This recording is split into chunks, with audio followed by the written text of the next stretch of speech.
Thank you for inviting me to speak with you today. The first time that I went to Hangzhou was because Bernard Stiegler made it possible for me to come. He was a thinker for whom it was never just a question of words and talk. He always was concerned to connect the smallest scale worries and intimacy and need for warmth and care of our individual lives with the very largest scale of problems in the world today, and the way in which it was the destruction of the first of these that was bringing the second of these. And he also was concerned with the processes that could make a difference to this situation. I'll give you an example. When I came to Hangzhou, it was to give some lectures, but it was also because Bernard wanted to make what he called a video letter to Elon Musk, which he arranged with some of the students at the China Academy of Art. And that was for a reason that was not really fully explained at the time. It was so that he would have something to take with him to a meeting in London at the Serpentine Galleries of many thinkers and artists in what's called the Marathon there. So he wanted something that was more than words. It was an artifact to bring with him. And that in turn was in order to justify bringing together a group of people who then would be engaged in a collective writing process that would produce a book, which eventually happened, called Bifurcate, that would then be presented to the head of the United Nations, Antonio Guterres, at the anniversary of the 100th anniversary of the founding of the League of Nations, a meeting that was going to occur in Geneva. Now, some of those things never happened. The video letter never happened. And he did present the book in Geneva, but not to Antonio Guterres. Bernard Stiegler was somebody who had surreal dreams. And sometimes he could make those dreams become real in a way that was almost impossible to believe. At other times he struggled. And he actually said to me that his attempt to produce this collective work about the necessity of the transformation of our economic model and its relationship to digital technologies and to ourselves, that this would be his last public work. And with hindsight, we can see that he was telling the truth. And so I'll speak to you now about a manuscript of his for a book called Technics in Time 4. And I'll begin by reading a quote from that book. To live worthily, noetically, and up until the last instant is what is possible and impossible, so long as it is possible and impossible to say to oneself that after oneself there is not the deluge, the flood, and that if one has lived a lot, as Zazie says, and one reaches the end of one's life like Lévi-Strauss, it was worth the pain or the effort, because there will be other lives after this death, noetic lives, which will themselves transmit to other noetic lives this evaluation of what is worth this effort, neganthropologically, in favor of negantropy, which allows survivance, which allows revenance. There will be a living on, survival. And this will continue the process of individuation as the incompletion of life and beyond life of noesis.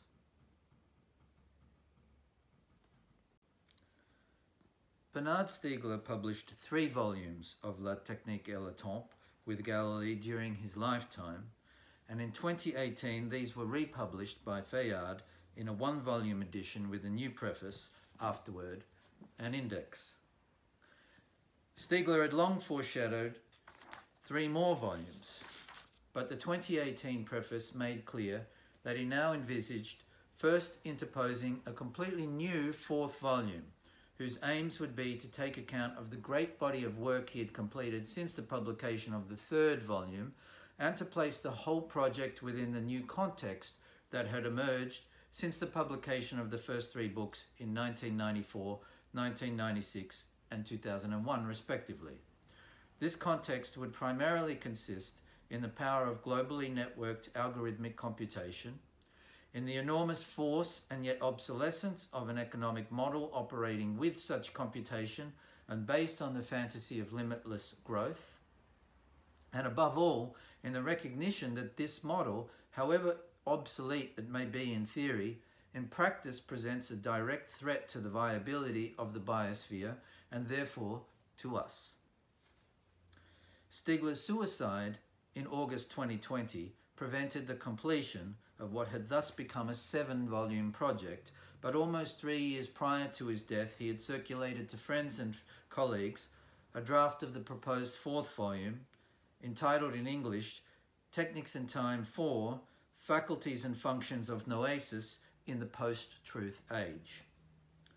4 months after that, on New Year's Eve 2017, he circulated a new introduction to that text, entitled in English, Opening and Closing from the Infinite Universe to the Closed World.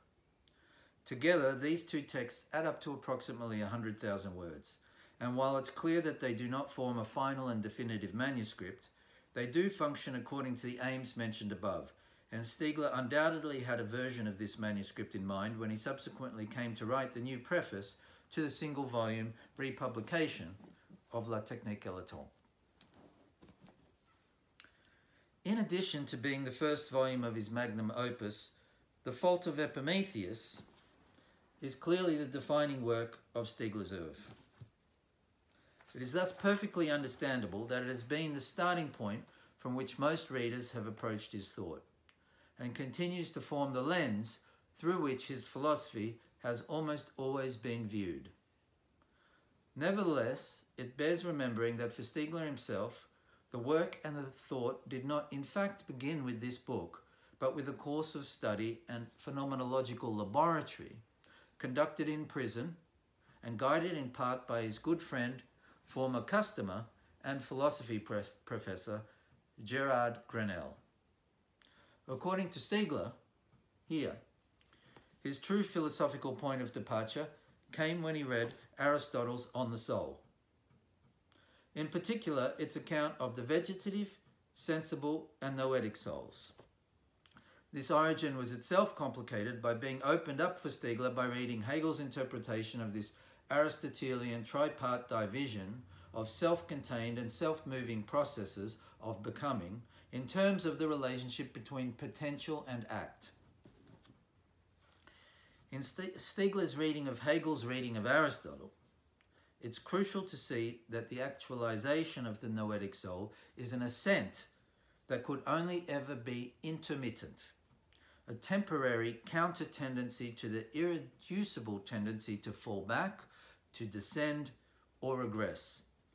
And secondly, to see that the condition of possibility of a noetic soul stems from its being intertwined with a milieu specific to this intermittently actualizable potential. Stiegler's question became that of the nature of this noetic milieu. With this question, Stiegler was led to postulate that the question of this noetic milieu has been repressed, and that the specific character of the kinds of beings that we ourselves are, insofar as we hope to remain intermittently noetic, lies in the fact that we are suffused by technicity. But this technicity must itself be understood first of all and above all as retentionality, as all the ways in which we are beings capable of keeping our past in the present, counter to the tendency for the past to be eliminated and forgotten, and in order to anticipate and project possible futures. In terms of what makes us distinct from other kinds of beings, technicity is first and foremost, therefore, a retentional fabric onto which and from out of which our individual and collective existences are woven. Recognizing the provenance of this thesis in a reading of Aristotle via Hegel makes possible a twofold clarification. 1. The questions concerning techniques that Stiegler never ceases raising were never just a matter of elaborating a philosophy of technology, but were always set within a much broader point of view about how processes compose and decompose, including those processes through which we strive to know these forms of becoming. 2, it thereby becomes clearer how all of the later turns of Stiegler's spiraling thought, if they are not contained in that origin, nevertheless emerge from it as a series of concatenations stemming from the fact that this beginning is complicated. Stiegler's turn in the middle of the last decade to the status of the notions of entropy and information in the context of an encounter with planetary systemic limits can, with this in mind, be seen as already heavily implied in the questions of the distinction or the privilege of noetic intermittence and of its relationship to a retentional milieu that grants to noesis its projective capacities. If we do not keep this complicated origin in mind, it becomes much more difficult to see precisely how the Stiglerian thesis about the co-evolution of the who and the what necessarily leads to the questions about entropy and information that eventually occupy him in the final period of his work and thought. Now I'd like to say a few words about the 3 volumes that succeeded this Aristotelian point of departure, but also about the 20 or so books written by Stiegler between the publication of the 3rd volume in 2001 and the writing of the 4th. Such remarks can be taken only as reminders of the vast scope of the Stiglerian corpus and the strength of its main ideas. Even if Stiegler repeats in later works many of his earlier arguments, it's because he's constantly adding new turns to the spirals of his thought, entangling old spirals with new ones, and recontextualizing them by seeing them from another point of view, taken from a spiral of another order of magnitude, whether greater or smaller. The Fault of Epimetheus sets out the thesis we have already outlined with its opening words.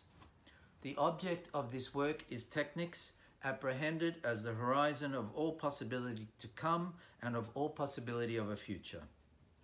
If this object has been repressed, its formulation as an object possessing a dynamic separate from the evolution of endosomatic life begins with the statement by Marx and Engels in the German Ideology that humans begin to distinguish themselves from animals as soon as they begin to produce their means of subsistence, and that this production concerns not just subsistence but a definite mode of life of human individuals and groups. This would lead Marx in Capital to posit the need for a critical history of technology, given that, quote, the history of the productive organs of man in society that are the material basis of every particular organization of society deserves attention equal to the history of natural technology to which Darwin directed his attention. Bertrand Gilles sets out this critical history in terms of a relationship between a technical system and those social systems forming culture whose task it is to take care of the adjustments and disadjustments of this technical system. To quote Gilles, the adjustments of the new technical systems with the other systems have always taken place in a makeshift fashion, by the play of a number of freely acting forces and with all the errors and reversals that were necessary until a satisfactory equilibrium came about. We can take the other systems there as meaning culture. Today, innovation and economic progress can no longer advance one without the other, Gilles says, a process Stiegler calls permanent innovation. leading to a divorce of the technical system from the social systems. That is, a speed differential between techniques and the capacity of culture to take care. With André Leroi-Gourhan, this dynamic is conceived in terms of the relationship between technical tendencies, whose similarity across diverse cultures thus overflows the division of human existence into separate ethnic groupings, and technical facts, which are the contingent expressions of such tendencies unfolding on the basis of an interplay between the technical and the ethnic. In other words, in different ethnic groupings, knives and swords look different, but they tend towards looking similar. The technical fact is different and the technical tendency is similar. Leroi-Gourhan's most important idea is that life is a history of the conquest of space and time, and that it is made possible by forms of memory, first genetic and then nervous, but that this comes to be supplemented by a third kind of memory, no longer organic, but still organized. Leroi-Gourhan calls this exteriorization, and exteriorization of operational programs related to the survival of the group that has, quote, led to a liberation so great in present-day societies that both tool and gesture are now embodied in the machine, operational memory in automatic devices, and programming itself in electronic equipment. That is, to an exosomatic memory that allows for vastly greater latitudes of behavioral freedom in that progressive spatial-temporal conquest. Exteriorization is what makes possible forms of anticipation that do not just allow threats to be avoided, but processes of innovation and invention to be initiated, but where such processes eventually lead to a technical milieu that extends across the face of the earth to such an extent that there's no longer any outside, tending thereby to dissolve the ethnic into the technical. With Gilbert Simondon, Stiegler understands Gilles' permanent innovation and Leroi-Gourhan's dissolution of the ethnic as consequences of the autonomization of techniques by which it is its own law, indeed the law, a concretization of techniques overdetermined by its functionality, but in such a way that this dynamic also leads to the very possibility of the disappearance or the replacement of the operator, that is, the human. The question of the individuation of the technical system thus leads to Heidegger's question of Gestell, that is, the question of a progression of technical autonomization to the point that it frames nature and humanity in such a way that these are forced to submit and are in some way reduced to the performativity of systems that are no longer just technical but informational. For Stiegler, this outcome, where the who ends up submitting to the what, ultimately has to be seen as a possibility emerging from a circuit between organic matter and inorganic yet organized matter, a default of origin that makes it undecidable whether the who opens the possibility of the what or vice versa.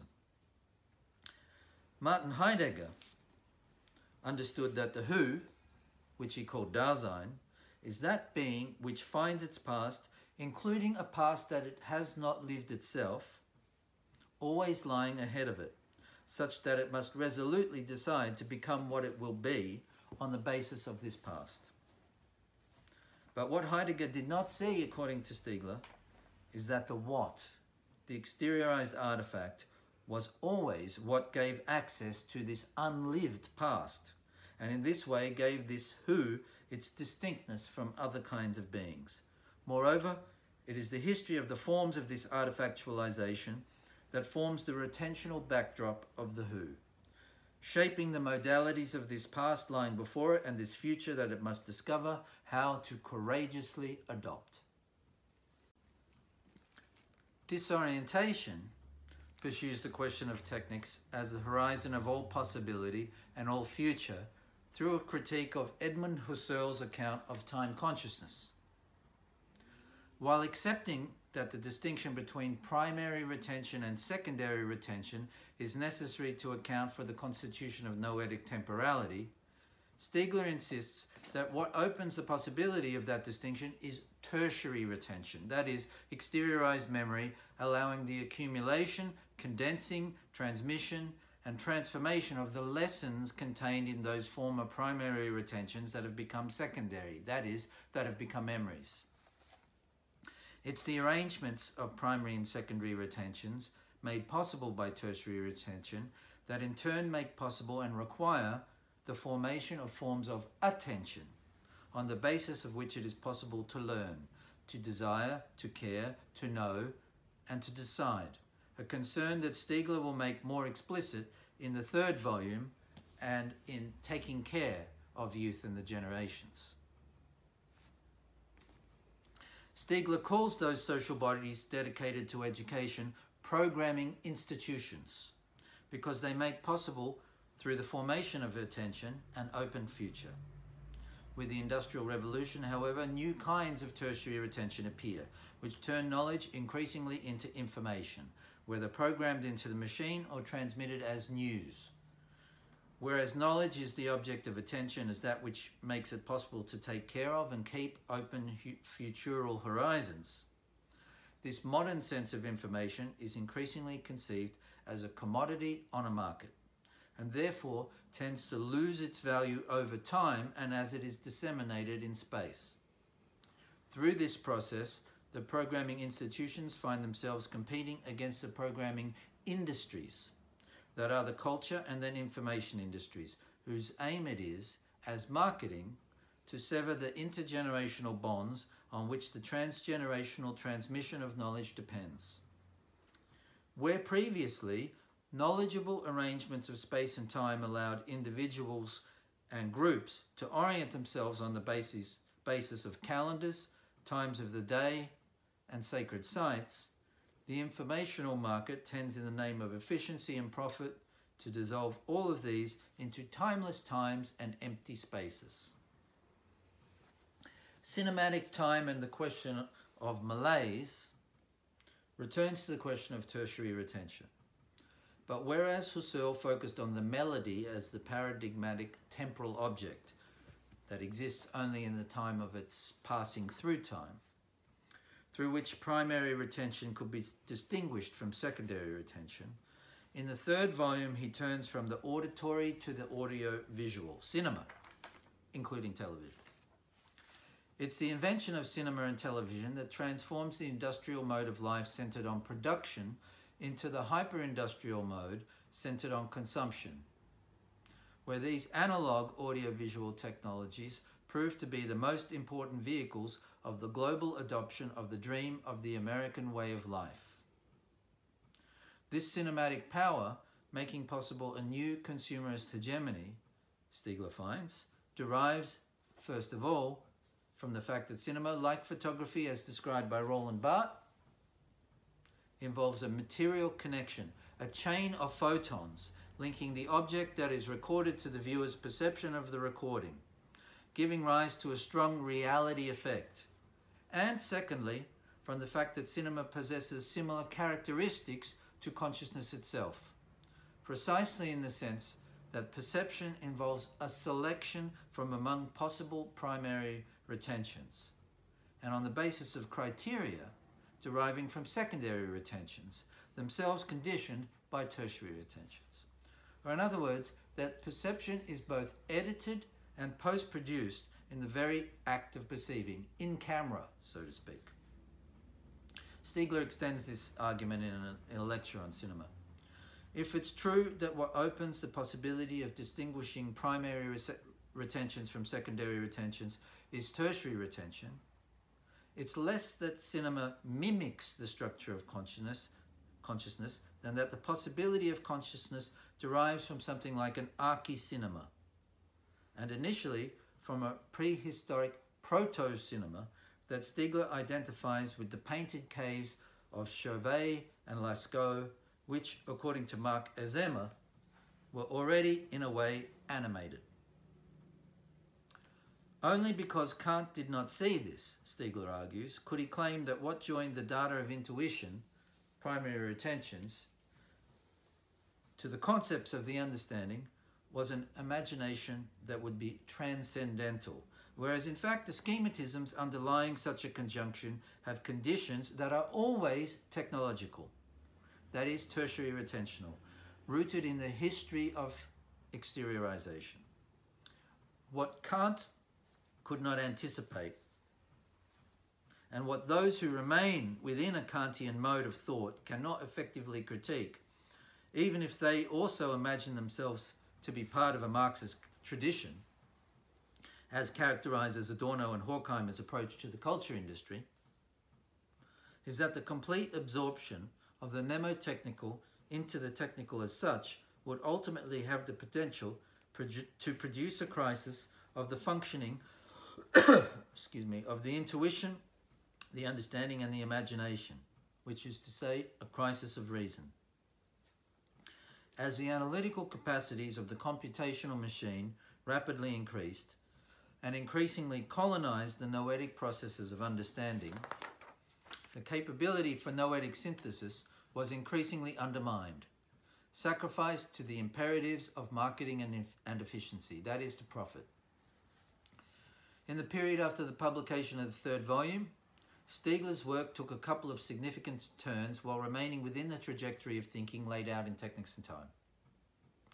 After the shock of 9/11, which Stiegler experienced when the lecture he was giving on the power of television was interrupted by the General Secretary of the Université de Technologie de Compiègne, who shouted to him to come and watch what was happening on television, after the massacre committed by Richard Dern in March 2002, and after the unprecedented electoral performance of the National Front later that year in France, Stiegler's publications became increasingly and urgently concerned with elaborating a new critique of political economy, a critique that would be founded on no longer repressing the fundamental technicity of the horizons of our political and economic future.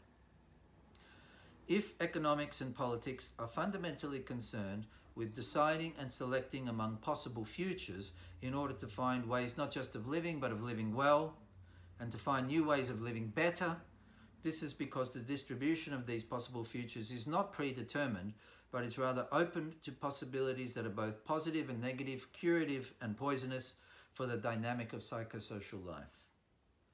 Animated by a powerful sense of foreboding, Stiegler argues constantly from this point on that it is this pharmacological character of techniques that is responsible for this distribution of possibilities and this necessity of making always uncertain political and economic decisions and selections. Furthermore, he develops an account of the process of grammatization as the key driver of this distribution of possibilities, referring to any process of the spatialization and materialization of temporal phenomena, such as the process that turns speech into writing,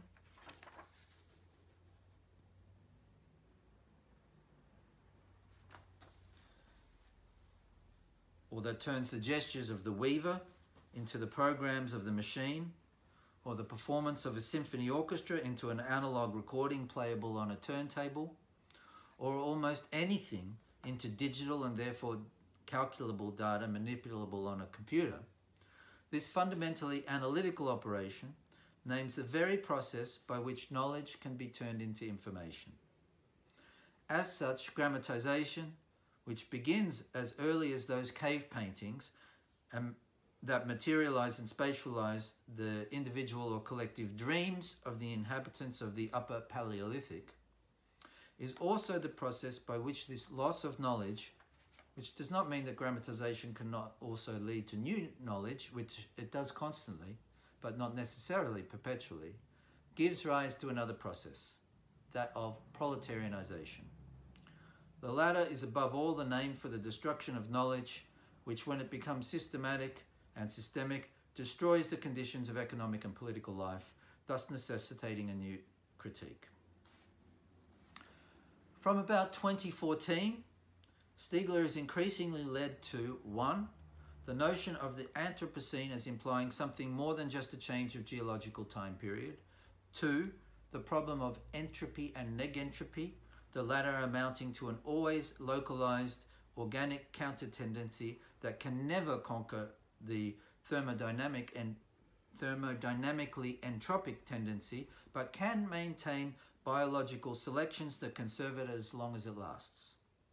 And 3, the rather strange fact that this same term entropy appears in information theory in a way that raises the question of what brings information and entropy into the same orbit, and how this relates to the fact that informational technologies, as currently arranged, seem to bear enormous negatively pharmacological characteristics. If Stiegler has always understood oppositions as in fact arrangements of compositional processes which may always decompose, that is, as spirals of tendencies and counter-tendencies, these counter-tendencies being what Aristotle called 3 kinds of souls, then it is perhaps not surprising that the question of the pharmacological character of the intertwining of the noetic and the technical must ultimately be construed in terms of a struggle of tendencies that necessarily includes, but necessarily goes beyond, the negentropic struggle against the overall entropic tendency characteristic of the thermodynamic universe.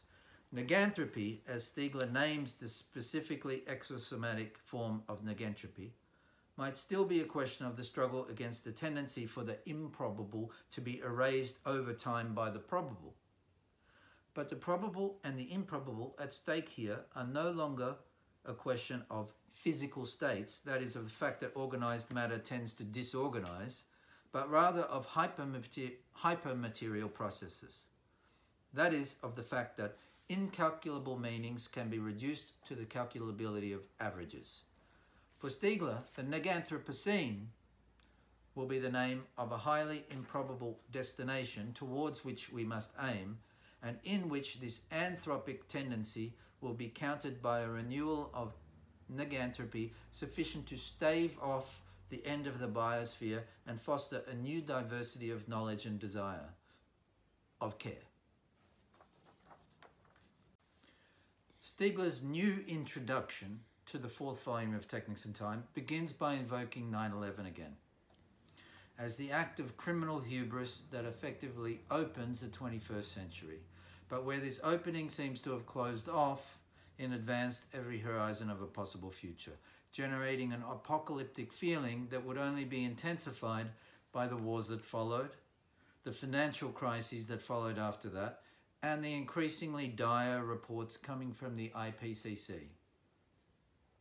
The questions raised by this possibility of an end, not just of a world, but of the world, are not that of the human, nor indeed of the post-human, but of a kind of life, exosomatic life, that must always learn to take care of its world and therefore always strive to be noetic, but where this intermittent noeticity always risks ending in hubris and in becoming inhuman. As the Ode to Man in the Sophoclean tragedy of Antigone described some 2.5 millennia ago. Moreover, when it's no longer a particular localized world, but rather the world as such that is threatened by this violent and destructive hubris, it amounts to a situation that Stiegler describes as being more than tragic. As exosomatic beings, we find ourselves caught in the difference of scales of locality, and we struggle not just to subsist but to exist within this tension of scales, and first of all between the scale of the individual and the scale of the collective. The task of care is to endure and to maintain a precarious tension between these 2 scales that are those of a microcosm and a macrocosm. The more than tragic situation we face is that at the very moment when this precarious locality has become biospheric, we ourselves have lost the sense of this task, without which it becomes impossible to cultivate the care that exosomatic life always requires. As set out in the introduction, the stakes and the ambition of Technics and Time 4 could not be any greater. The first of the 3 parts into which the book is divided is called On the Notion of Information, and it begins, perhaps surprisingly surprisingly, with a discussion of Moore's law, which states or proclaims that the number of components able to be crammed onto an integrated circuit doubles approximately every 2 years. As Stiegler notes, this law of the progression of digital technology is not a law at all. But nor is it just a guess. It's a performative utterance. But again, this does not mean that it can be reduced to Austinian performativity. Rather, it's a kind of technological prophecy. A performity that consists in the return effect of exosomatization on its own operation. It therefore demands an analysis and a critique of this form of exosomatization, specifically in terms of miniaturization and speed, and the ways this astounding acceleration of permanent innovation doubles up on technological performativity by operating faster than the ability of individuals and institutions to adjust their practices of knowledge and care to the new exigencies it generates. To say that exosomatic life must cultivate the ability to take care of the world it creates is to say, 1, that it produces artificial organs, 2, that it needs to learn to practice these organs, and 3, that it needs to institute social organizations dedicated to transmitting and transforming these lessons as the generations unfold along with changes in technical evolution. But while this ex-organology might seem to be offering a functionalist account of the role of education in human society, Stiegler is also at pains to point out that the necessary transformations of this practice of artificial organs are always brought about by dysfunctions that open the possibility of new leaps. The truth of these lessons is therefore constantly renewed, challenged and renewed, which is to say that it forms a history. And it is for this reason that knowledge always has the form of a promise, perpetually incomplete, promising further truths yet to come, and as the challenge to continue the process of exosomatization. This is also to say that education has conditions. There is not, and never has been, for example, any university without conditions, which Stiegler understands as the condition of the formation of those faculties referred to by Kant as knowing, desiring, and judging, faculties of the ability to decide and reason. These are the noetic faculties of the individual. Stiegler calls it the simple ex-organism. But they also exist today in relation to those institutions, complex ex-organisms of the disciplines that are the academic faculties. But today we have a new academic faculty, data science, the consequences of which tend to bring out the disappearance of the other faculties, and where the other faculties have mostly failed to develop an ability to critique this new faculty. This is what Stiegler refers to as a new conflict of the faculties and functions, where noesis, arising from out of the play between the psychic and academic faculties, can therefore be located neither in the individual nor in the institution. The new conflict of the faculties thus names the need for a reorganization of the transindividuation of the disciplines. Stiegler's wager is that measuring up to this new conflict and the task it implies will require a new conception of the relationship between entropy and knowledge. But as he acknowledges, attempts to transfer the concept of entropy to fields beyond thermodynamics have been fraught and confused. In particular, if Erwin Schrödinger was right to conceive biological life as involving a tendency that, locally and temporarily, runs against the entropic tendency of the physical universe, then one question this raises is to know how to conceive non-biological and self-moving forms of organized matter, such as machines, in relation to this negentropy or anti-entropy of life. Norbert Wiener, for instance, may not argue that the organism and the machine are identically anti-entropic, but he nevertheless does think that they both can exemplify locally anti-entropic processes. The mistake this entails, however, according to Stiegler, is that it neglects the fact that the machine is not localized in the same way as the endosomatic organism.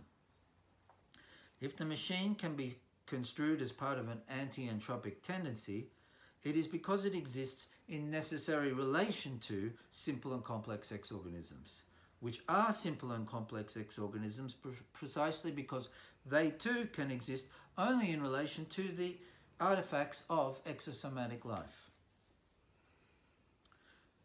Beyond the specific confusions that have arisen concerning what entropy is in relation to exosomatic life, the fundamental problem is that this tendency is not something that can be conceived ontologically. Entropy is not. Entropy becomes. What locally and temporarily runs counter to this becoming necessarily exceeds any ontological conception. For this reason, Derrida's account of différance as the history of life in grammatology, differentiating itself from and deferring this entropic tendency, it remains crucial, but it must be married through a kind of mutual critique with Simondon's theory of individuation. The latter is a crucial resource for theorizing the individuating tendencies of endosomatic and exosomatic life because Simondon's relational account of individuation attempts to overcome the opposition of form and matter, such that, for example, in endosomatic life, as Giuseppe Longo points out, it is not possible to distinguish software from hardware. Life is made only from this DNA, RNA only from these membranes, with their physicochemistry and nothing else. Nevertheless, Stiegler argues that Simondon's desire for a general theory too quickly assimilates the notion of individuation to that of information. Simondon does not give due consideration to the fact that exosomatic information is of a different character than that endosomatic information that are the genetic instructions or sensory data. Exosomatic information is hypermaterial, composed of supports that are not living but precisely non-living, tertiary retentional, which means that such information can always both support and undermine individuation. It is for this exact reason that technics requires care, where this hypermateriality names a problem and a question that leads to the performativity of politics, law, and economics. The first of the three parts of Technics and Time 4, therefore, tries to set out the necessity of a reconsideration of this notion in terms of the relationship between entropy and knowledge, in terms of the necessity of a critique of Simondon, and in terms of the need to see the modern use of what is called information from the viewpoint of exosomatization. As we have said, in endosomatic life, what runs counter to entropy is always local and temporary, however long it might last. This remains the case for exosomatic life, but the tertiary retentional and hypermaterial character of exosomatic locality means that its milieu is no longer just the Umwelt of animal life, apprehended according to the dictates of the genetic character of the species combined with the experiences retained by the individual as lessons. More than that, exosomatic life is and must always be preoccupied by a pursuit of every kind of knowledge of how to live neganthropologically. From the first efforts at raising newborn infants to the most abstract and advanced forms of academic research.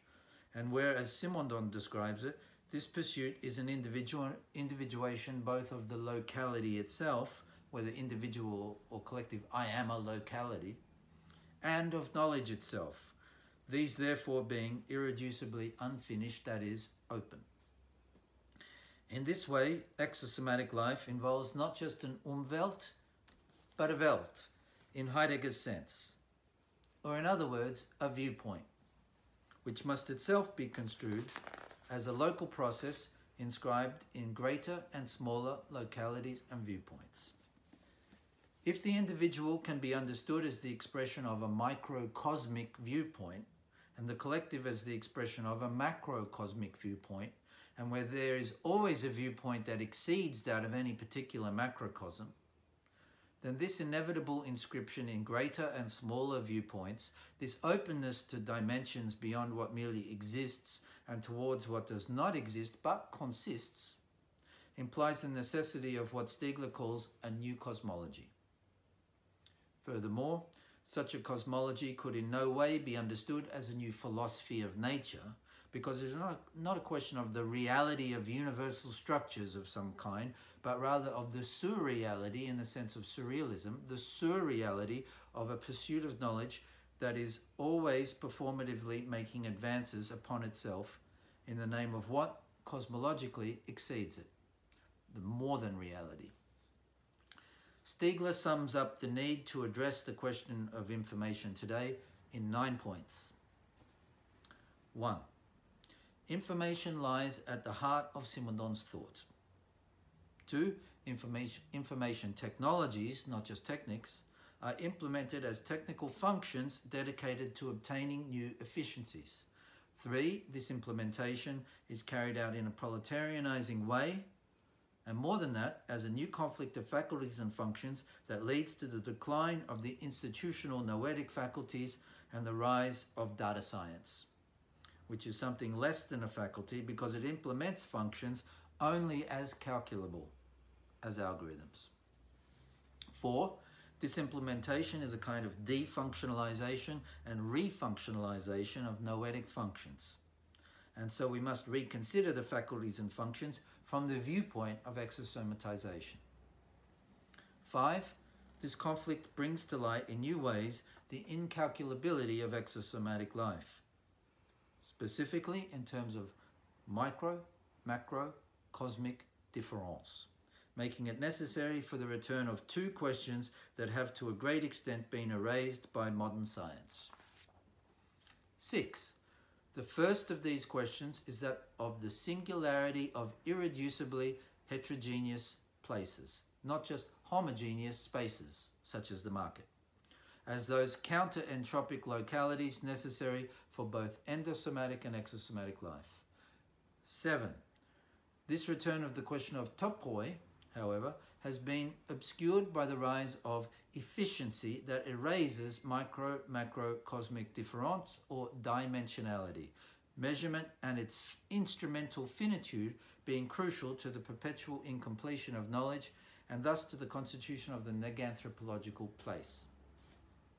8. Hence returns the second of these questions, which is the theory of 4 causes, coming from Aristotle. Or in other words, the question of the inextricability of efficiency from its materiality, its arrangement via formalisms of all kinds. Formalisms are not always a matter of calculability, even if all calculability involves formalisms. And the relationship of this efficiency and these formalisms to ends, final causes, which are never calculable. 9. The hegemony of the efficient cause ultimately tends towards the elimination of not just the final cause, but also the formal cause.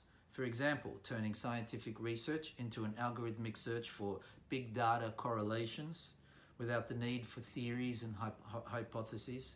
Yet the reconstitution of formal causes requires the rediscovery of the question of final causality, given that the production of formalisms and categorizations must always be conducted on the basis of ends of some kind, which ultimately means of neganthropological ends. Stiegler shows, with reference to work done by Yukue, that Simondon rejected the kind of quantification of information undertaken by Claude Shannon and wanted to replace it with a qualitative notion, where what matters is the difference information makes to a system, that is, to a process of individuation, and where this difference involves the resolution of a tension in the system.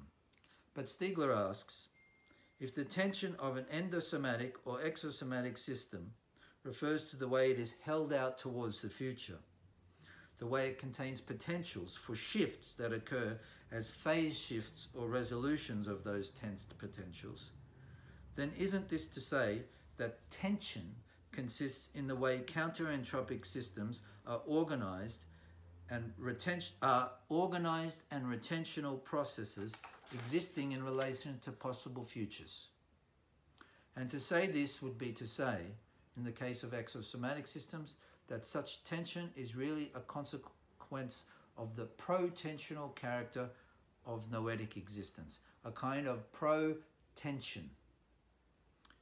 If Derrida was able to characterize life in general in terms of a very broad concept of protension, in Husserl's sense, it is because life is the organization of this tensed relationship to the future.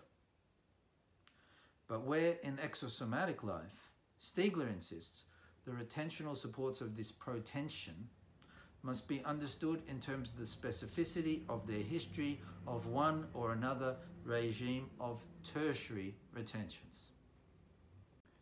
In the second part of the book, called Pharmacology of Locality, Stiegler notes Simondon's argument that humans can build an integrated and concretized technological world around them only because they already bear within them a play of matter-form relations.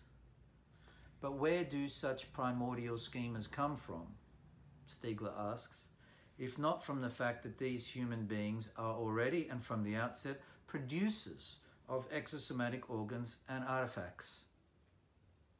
It's like a jug, where this noetic possibility would undoubtedly have emerged from a prehistoric stage of exosomatization that would itself be pre-noetic, in the sense that it does not yet operate according to the divisions between intuition, understanding, imagination and reason. If such noetic beings are characterized by the ability to imagine what they subsequently produce, then this amounts to a conditioning of the present by the future. That is, by a horizon of finalities, final ends.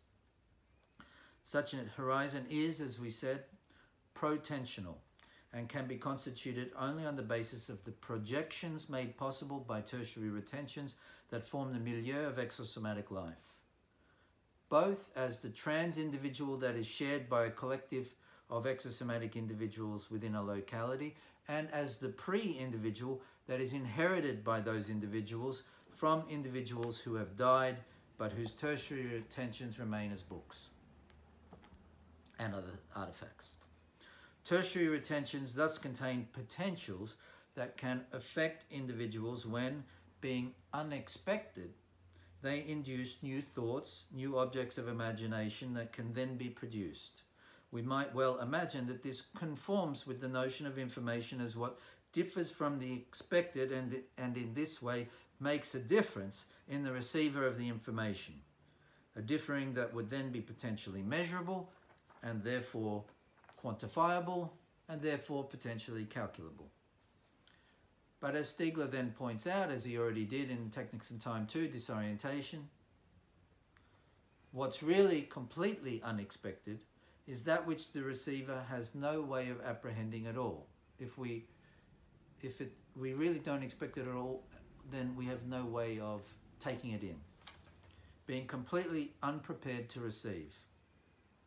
The completely unexpected, therefore, does not affect the receiver in any way whatsoever. What can be registered and therefore make a difference to us in some way must in some way be expected. The receiver must in some way be attentive to the possibility of that reception. But then how is it possible for what we receive, for example from tertiary retentions, to make the difference that generates new protensions, new finalities, and therefore new possibilities of a future? Stiegler's answer is that there are expectations that we remain unaware of, even though they are contained within us. Unconscious expectations. The conception of the unconscious here is not strictly psychoanalytic.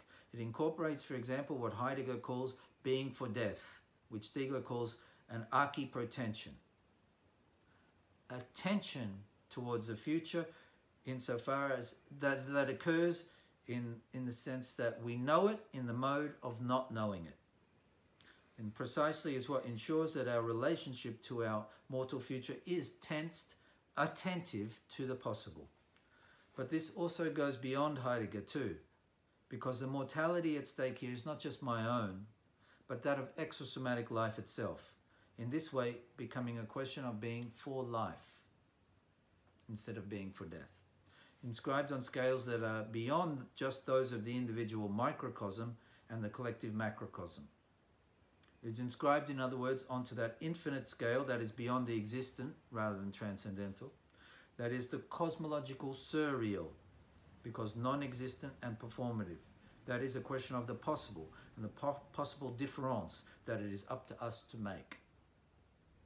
Our noetic capacity for transforming our Welt, for producing possible worlds, localities that we have imagined, then has pharmacological conditions, which as pharmacological and hypermaterial are not transcendental, but rather what Stiegler calls a-transcendental, as distinct as well from Derrida's quasi-transcendental, which tends towards a formalism, almost a Kantian formalism, close to an idealism, which is therefore not material enough, and thus ultimately, politically and economically, turns out to be sterile.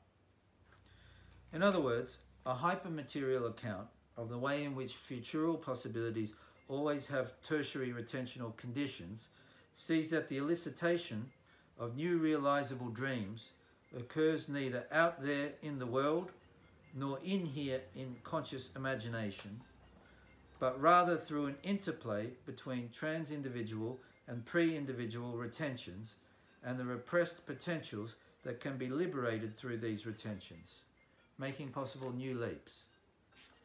Stiegler understands this in terms of the difference between the stereotypical, which tends to reinforce existing arrangements of retentions and protensions, and the traumatypical, which disrupts existing arrangements and through that makes possible new arrangements.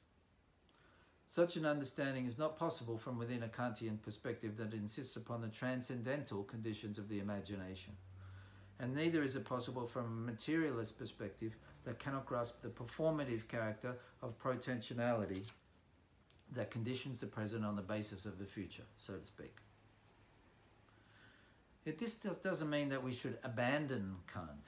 Only through Kant can we understand that when we acquire knowledge, what we do is actualize the potentials we have for knowing, desiring, and judging.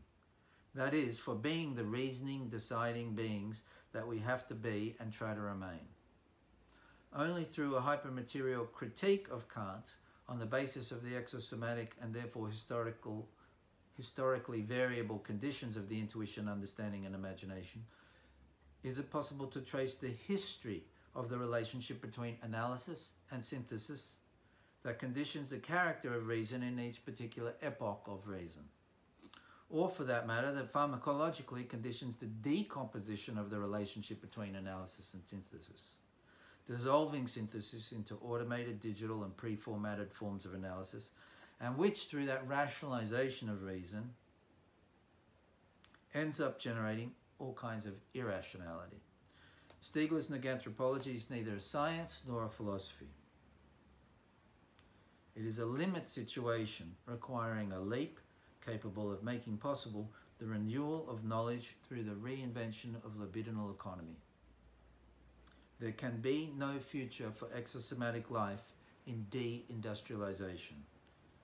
If there is any future for such a form of life, it can arise only from a neganthropological pharmacology of hyper-industrial society. Endosomatic organs are tensed in the sense that all of their strongly correlated parts, endosomatic organs, or the various types of members that make up, for example, the hive, exist and can exist only as a kind of perpetual crisis, an extended critical situation, struggling for the future of the organism and the species against the constant threat posed by the entropic tendency and its associated dangers. Exosomatic organisms, exorganisms, are tensed also in another way. They must not only struggle to survive, but to take care of a future that is fundamentally open and undetermined, which they can do only through the pharmacological struggle to constantly maintain and renew knowledge against its tendency to decompose anthropically and stereotypically into cliché, dogma, and information. Stiegler names this always instrumentally equipped exorganism an idiotext. The idios referring to the singularity of the individuating process that characterizes this exorganism, and the text referring to the hypermateriality of the retentional conditions that thrust it into the possibility of having a future other than the closing off of its existence as it eventually and inevitably succumbs to the entropic tendency. And he has some very nice drawings of the idiotext as a spiral, and as a spiral in relation to other spirals. In the encounter between tertiary retentions and conscious or unconscious psychic retentions, this idiotext can either find itself stereotypically and anthropically desingularized, decreasing the protension, the protensional tension of its individuation, or traumatypically and neganthropically singularized, where the protension of information increases. It's in the composition and struggle between these possibilities that the idiotext localizes or delocalizes itself as what Heidegger calls the Da of Dasein, the there. When the question of locality is renewed on the basis of a neganthropological reception of Boltzmann, Schrödinger and Lotka, that is on the basis of physical entropy, endosomatic negentropy, and exosomatic negantropy, it becomes a pharmacology of the scales of cosmology, economy and politics, where the duty of exorganisms such as ourselves can no longer be conceived in classically moral terms, but must be understood as economic and cosmic, to maintain the consistency and the tension of scales of locality such that a libidinal economy makes the drives change the order of magnitude of their viewpoint, becoming that infinite desire for what does not exist but consists, and opening up new surreal and cosmic dreams. The third part of Techniques in Time 4, Organology of Intermittence, more tightly conjoins the question of information and knowledge raised in the first part to the question of locality and knowledge raised in the second part. Stiegler makes clear that the task of Techniques in Time, as an ongoing project of general organology, is to discover the conditions under which neganthropic locality can be reformed in the planetarily networked biosphere. If general organology is neither a science nor a philosophy, it is nevertheless concerned with forming a new agreement between the disciplines from the viewpoints of exosomatization and the current urgent situation in which exosomatic life finds itself. What ties the fate of the biosphere to the question of a new transdisciplinary agreement is ultimately the fact that a discipline is a rule of life, a rule that exorganizes life by setting the criteria for selections, and in this way allows it to maintain an open and promising neganthropic future. Does a rule of life applicable to a shared locality mean a symbolic order? The sim of the symbolic order implies that it fosters the cohesion of a locality, which is to say its tense, mutually interdependent relationship to an always futural and therefore never accomplished unification. But such a locality, as a process of collective individuation, transductively related to a set of psychic individuation processes, is also singular, which also means incomplete, idiomatic, a form of idiocy. And this idiocy means that it's not only symbolic, but diabolic.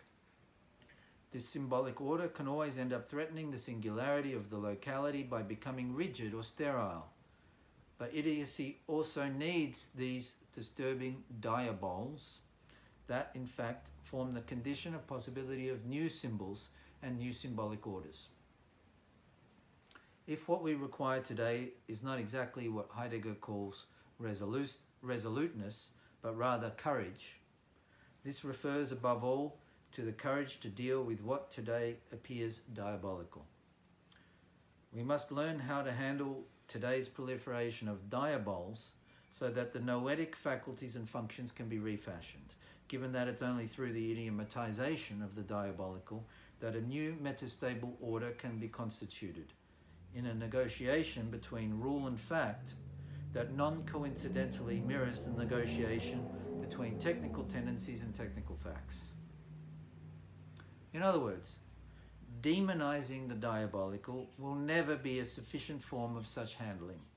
We need the diabolical, and we must cultivate our relationship to it such that new steps in transindividuation can be initiated, if not indeed initialized, as we say about a computer program. Such an argument might sound abstract, if not abstruse, but in fact it's highly concrete and has consequences, political ones. Inhabited territory, Stiegler writes, is the first surface. Where we live is the first surface on which tertiary retentions are inscribed. Care can be given to the space we inhabit only if that space is idiomatized as a place.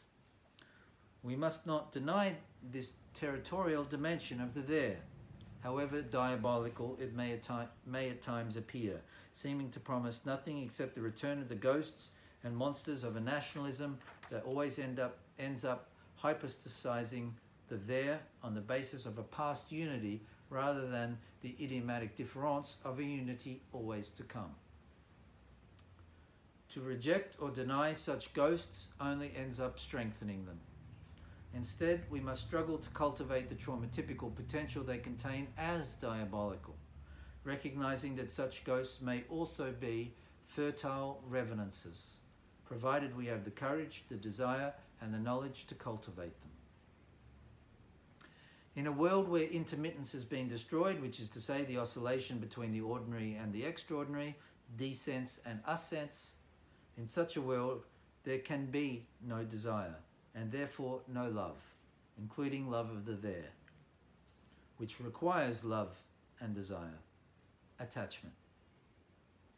This necessity of local and territorial attachment is not a rejection of what lies beyond the borders of the there, but its opposite, attachment as wanting to leave and return, in search of the extraordinary and as an experience of enlargement, an individuation that enriches.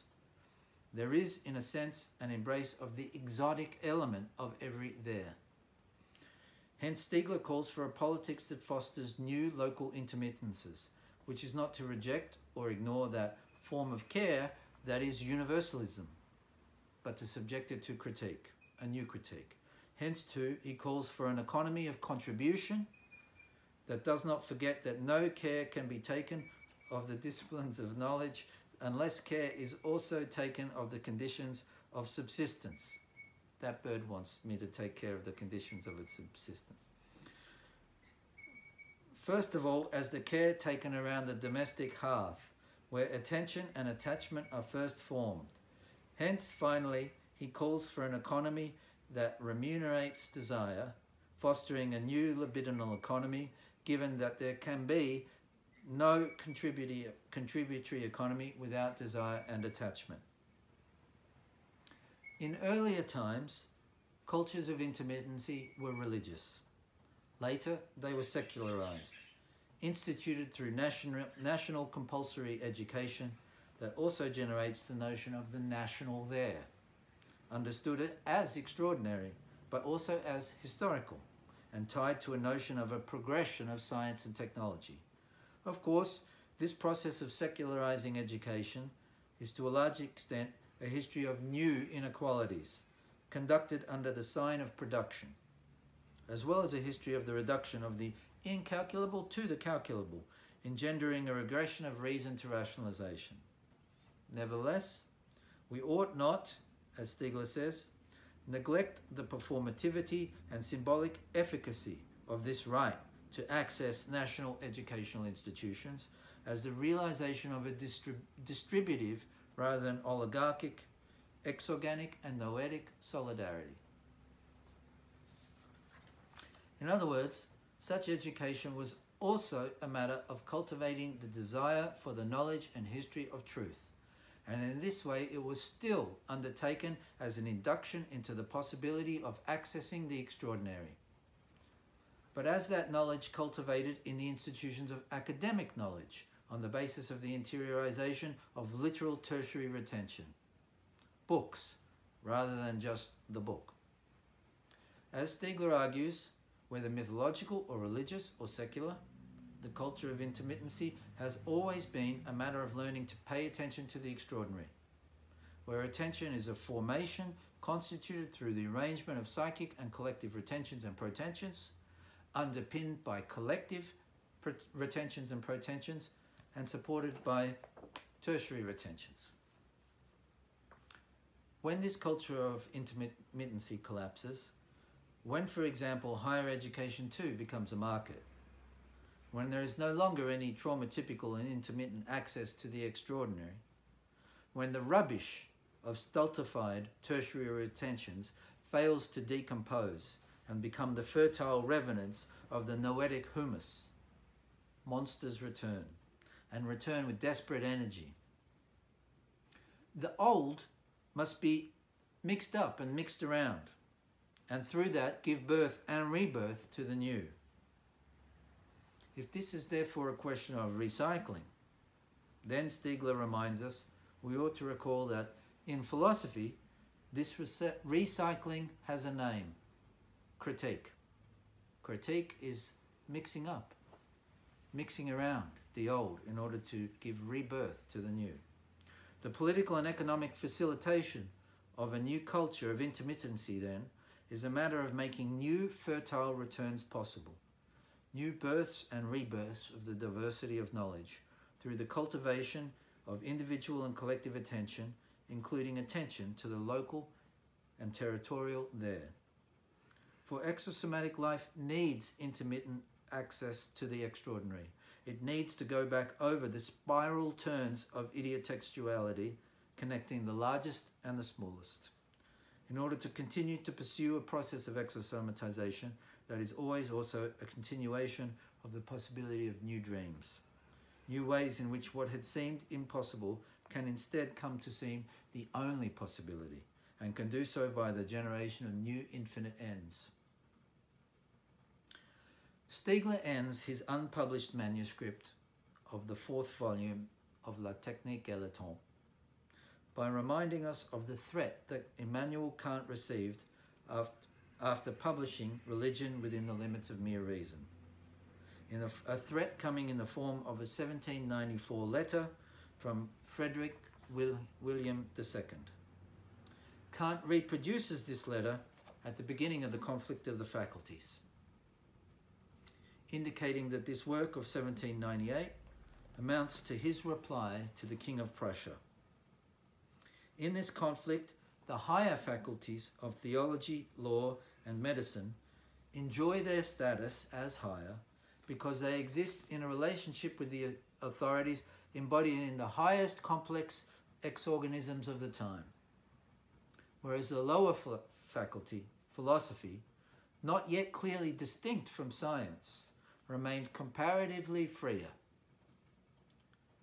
Stiegler wishes us to see how in the arrangement of our noetic faculties and functions, we are the heirs of this situation.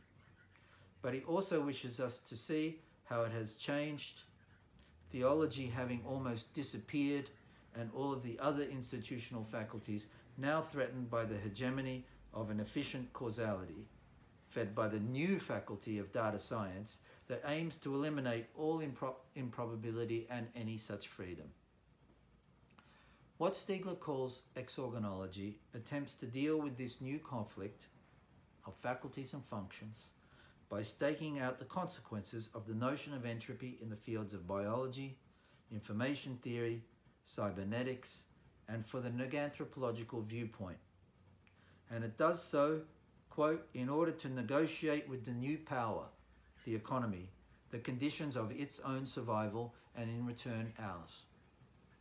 He concludes that this presupposes a reconsideration of the whole history of truth from the perspective of the emergency situation in which we find ourselves, consisting not just in threats to the biosphere, but in the advent of the post-truth age, where the goal must be to free ourselves, I'll quote from Stiegler now, from this situation, not by denying it, nor by dialecticizing it, but by finding within it the strength to reconfigure a quasi-causality that could only be a new understanding of the theory of four causes. Had Stiegler not succumbed to the entropic and anthropic tendencies that inhabit us and all of our theirs that seem no longer to be there, had he been able to find the will to live on worthily, this would have been the task to which the remaining volumes of Technics and Times would have been devoted. The aim of my talking to you today has been to persuade you that this is an effort that it is worth our making, up until the last instant. As Bernard would say, thank you for your attention. And now it's time for me to go and feed some birds. Thank you very much.